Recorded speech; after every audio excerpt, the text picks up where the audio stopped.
बीता हफ्ता ईरान में सत्ता परिवर्तन का था। रिफॉर्मिस्ट मसूद पेजेश्कियान के रूप में ईरान को नया राष्ट्रपति मिल गया है। पेजेश्कियान ने कट्टरपंथी सईद जलीली को हराकर चुनाव जीत लिया है। लेकिन सवाल ये है कि आखिर पेजेश्कियान के सत्ता में आने के बाद से ईरान की विदेश नीति, खासकर ईरान और भारत के संबंधों में क्या कुछ बदलाव देखने को मिल सकता है। चलिए जानते हैं इस रिपोर्ट में। वैसे तो ईरान में अंतिम फैसला supreme leader Ayatollah Ali Khamenei का होता है, लेकिन पेजेश्कियान ईरान की विदेश नीति को प्रभावित कर सकते हैं। रॉयटर्स की रिपोर्ट के मुताबिक नवनिर्वाचित राष्ट्रपति ने व्यवहारिक विदेश नीति का समर्थन करने और 2015 के परमाणु समझौते को पुनर्जीवित करने के लिए बड़ी शक्तियों के साथ रुकी हुई बातचीत पर तनाव को कम करने का प्रण लिया है।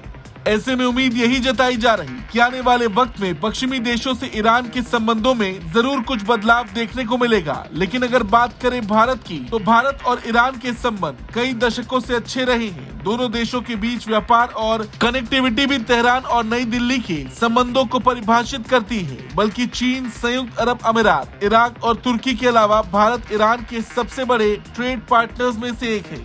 ईरान भारत के लिए कच्चे तेल के प्रमुख स्रोतों में से एक है। हालांकि परमाणु कार्यक्रम को लेकर तेहरान पर लगाए गए अमेरिका के प्रतिबंधों के कारण नई दिल्ली ने ईरानी तेल का आयात बंद कर दिया है। अगर पेजेश्कियान परमाणु विवाद पर पश्चिम के साथ बातचीत को दोबारा शुरू करने में सफल होते हैं, तो इस पर लगे आर्थिक प्रतिबंध धीरे धीरे हट सकते हैं। ये परिदृश्य नई दिल्ली के हित में होगा। ईरान इंटरनेशनल की रिपोर्ट के मुताबिक एक ईरानी व्यापार अधिकारी ने कहा है कि प्रतिबंधों के कारण भारत के साथ ईरान का व्यापार 1/3 तक गिर गया है।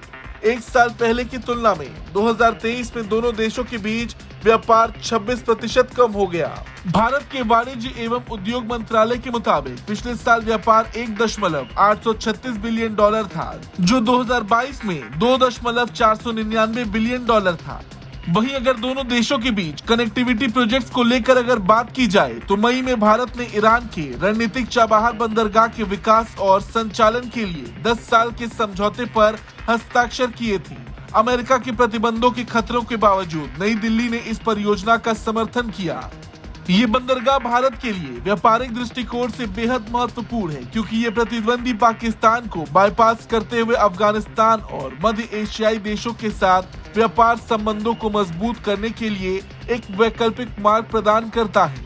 वहीं भारत ने चाबहार में शाहिद बेहिश्ती बंदरगाह के विकास और संचालन के लिए 120 मिलियन डॉलर का निवेश करने की योजना बनाई है और ईरान में इंफ्रास्ट्रक्चर को अपग्रेड करने के लिए 250 मिलियन डॉलर की क्रेडिट लाइन की पेशकश की है। INSTC एक 7200 किलोमीटर लंबा मल्टी मोड ट्रांसपोर्ट कॉरिडोर है, जो भारत को ईरान के माध्यम से रूस से जोड़ता है। ये परियोजना भारत की एनर्जी सिक्योरिटी को बढ़ाएगी और मध्य एशिया के साथ व्यापार को बढ़ावा देगी।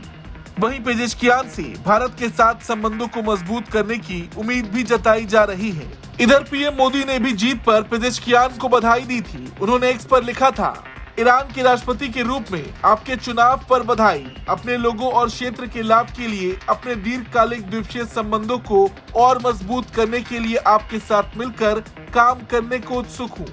अब देखा भी जाए तो ईरान भारत का हमेशा से करीबी रहा है। आपको क्या लगता है, पेजेश्कियान के आने के बाद से क्या दोनों देशों के बीच कुछ बदलाव देखने को मिलेगा? कमेंट करके जरूर बताएं। ब्यूरो रिपोर्ट, भारत तक।